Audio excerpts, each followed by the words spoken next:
right, guys, on ye old wrist today is a Parnis chronograph.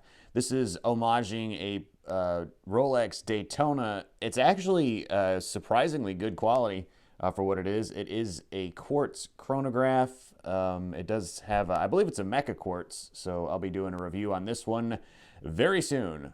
Here is today's watch. This is going to be the Neymar 300-meter diver. It's got a 41.5-millimeter case, thickness of 15 millimeters, a lug-to-lug of 50 millimeters, 21.5-millimeter lugs. It's listed as 22. I measured twice at 21.5, tapering down to 20 at the clasp and back up to 22 with the clasp. So the case is going to be 316L stainless steel.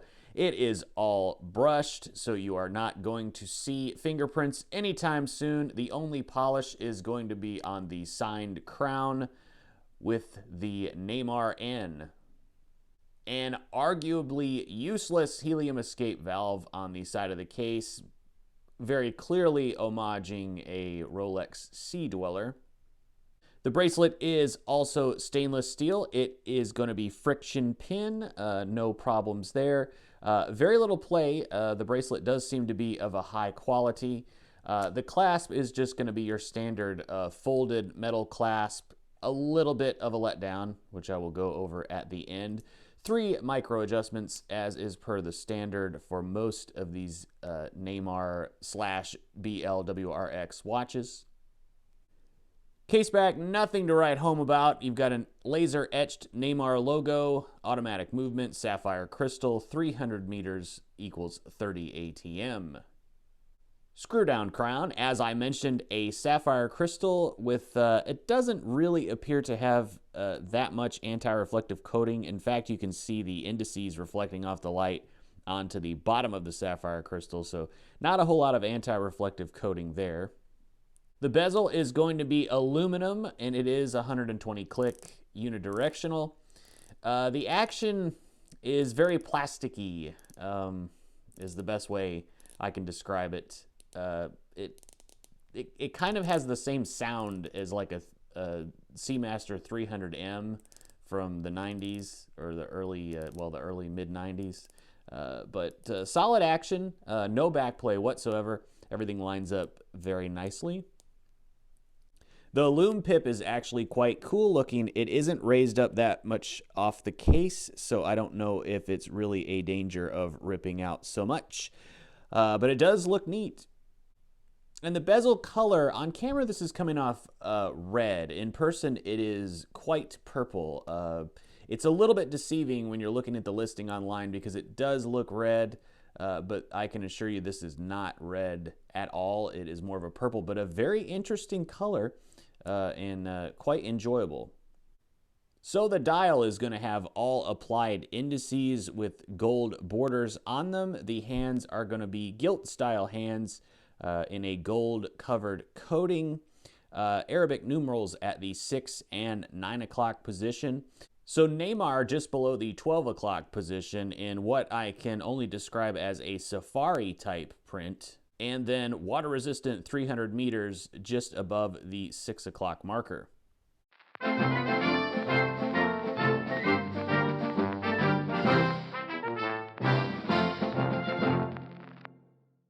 The movement powering this watch is going to be a NH35A movement, a very common movement in a lot of micro-brand watches. It beats at 21,600 vibrations per hour. Crown is a screw-down crown, and it is very reminiscent of a Tudor Black Bay style crown. Quite a distance to unscrew this and screw it back in, but the crown functions very nicely. You can see there is quite a number of threads there that you have to screw down, but it is almost flawless. It screws down just beautifully, engages the threads almost immediately, and just does a fantastic job with the crown.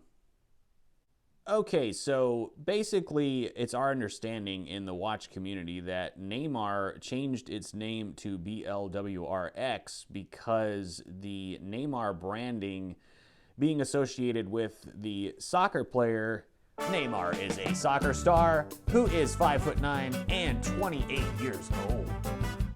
Not associated, but they bear the same name, and it might have hurt the sales of their watches. So I believe they changed it to BLWRX. Whether that rumor is true or not, I don't know, but I feel confident that they are the same company. But you can still pick up these Neymar watches, I'm assuming, till they sell out. So I would think that these will eventually run out and they will not be making any more of them. And currently in the BLWRX lineup, they don't have this watch with the specs. So they don't have one where they just changed it out to BLWRX.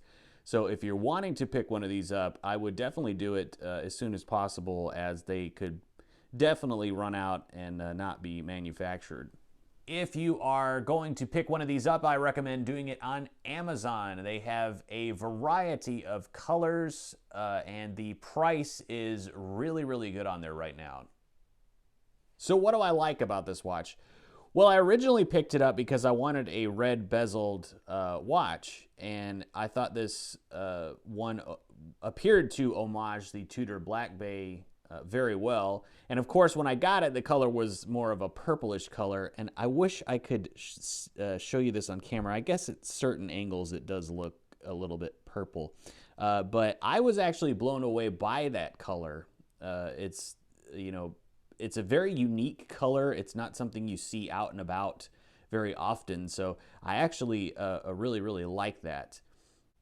I love the hands, the gilt style hands, and that Lollipop Seconds hand is just about perfect. Lollipop's my pet peeve, as you guys know. I love the date window being set so far down. It's actually, there's some depth, if you can see, of probably about a millimeter or so sits below the dial. It actually gives quite an interesting look. I really like the Lume Pip. It is just absolutely good looking.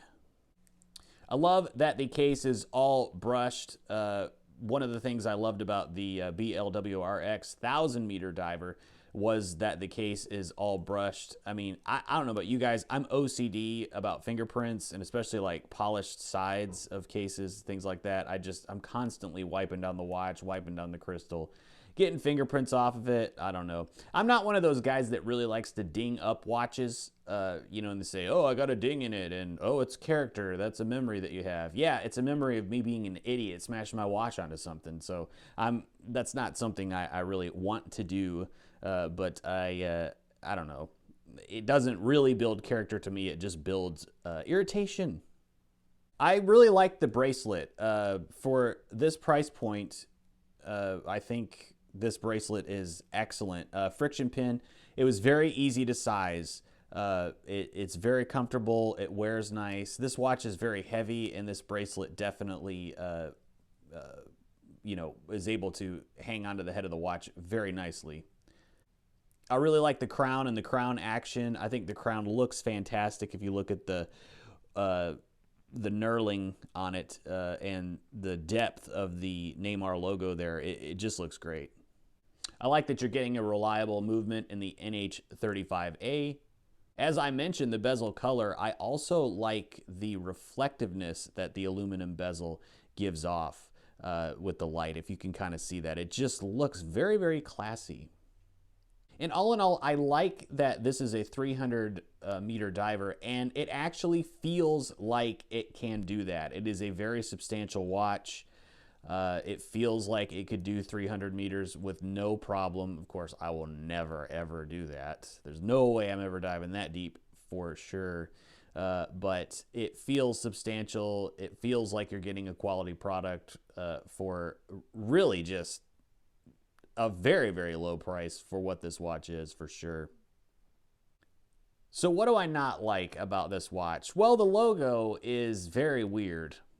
Safari print. I'm okay with the name because I don't follow soccer very much, and so the name doesn't really bother me, but the Safari print kind of does, and especially like on the case back. It's just, you've taken a very, very classy watch and then made it I don't know. I don't know what the design choice with that was. It doesn't really make a lot of sense. The BLWRX logo is not great either, but it's certainly better than this Safari style print. I really don't like the numerals at 6 and 9 o'clock. I'm not sure what they were trying to do with this, if they were trying to homage a Rolex Explorer. I really don't understand what they were doing. I mean, if you're going to do the 6 and the 9, you might as well do the 12 as well. So the symmetry of the dial is way, way off. It would have looked much better just having the regular indices there instead of the 6 and 9. But hey, we can't get everything at this price point. The clasp is it gets the job done, but it is a major letdown. You have such a classy watch, a bracelet that is actually really good and substantial, and then you don't really give us a very good clasp, a milled, no milled clasp or anything like that. I'm assuming, I think this is a 22 millimeter clasp.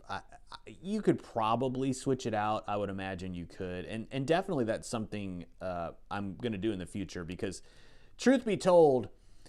Even though I have some problems with this watch, this is one of my favorite watches. This is one of my go-to watches that I wear quite frequently. It's just a beast. I've banged it on a number of things, metal, straight on the glass and everything, and there's no scratches whatsoever. It really holds up nice. You're not going to see too many scratches on the brushed case.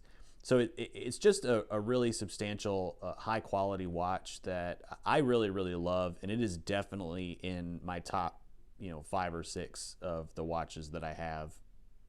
And so there it is on my 7¼ inch wrist. I think it wears really nice. Lug to lug, it overhangs a bit more because the end link protrudes out from the case. So it does wear even a little bit bigger than the 50 millimeters lug to lug.